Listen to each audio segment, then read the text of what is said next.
Hello everyone, তো তোমরা সবাই কেমন আছো? তো আবার আজকে বেরিয়েছিলাম মার সাথে একটুখানি ঘুরতে, কারণ মা বাবার জন্য কিনবে কটা জিনিস। জিনিস বলতে গিফট বলতে পারো, কারণ বাবা ও মায়ের এই মাসের 10 তারিখ মানে এই শনিবারে হচ্ছে অ্যানিভার্সারি। তো প্রত্যেকবারই বাবা মাকে, মা বাবাকে গিফট দেয়। খুব ভালো লাগে এরকম বন্ডিং। ঠাকুরকে বলি সবসময় যেন এরকমই থাকে ওদের সম্পর্কটা। তো তারপর তো চলে এলো দিদি ডিউটি থেকে, কারণ দিদি যেখানে ডিউটিটা করে সেটা এই গোয়ারি বাজারেই। তো ফার্স্টে দিদির সাথে দেখা করে নিলাম, একটু ঘোরাও হবে, একটু আনন্দ ফুর্তিও হবে আর কি। তো ফার্স্টে চলে এলাম বাবার জন্য জুতো কিনতে, তো চয়েস করে চলে গেলাম মোমো খেতে।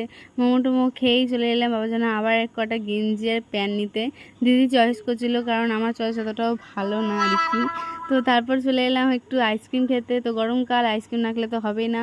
আর এসেই তো হুজ্জুতি শুরু যে কী খাবার এনেছিস ওর জন্য। তো বাড়িতে ফেরার পথেই নিয়েছিলাম মিয়োমোর থেকে পিৎজা, এটার নাম জানি না, চিকেন কি একটা বেশ হবে। তো আজ ভিডিও এটুকুই, দেখা হচ্ছে অন্য কোনো ভিডিওর সাথে। তোমরা সবাই ভালো থেকো, সুস্থ থেকো।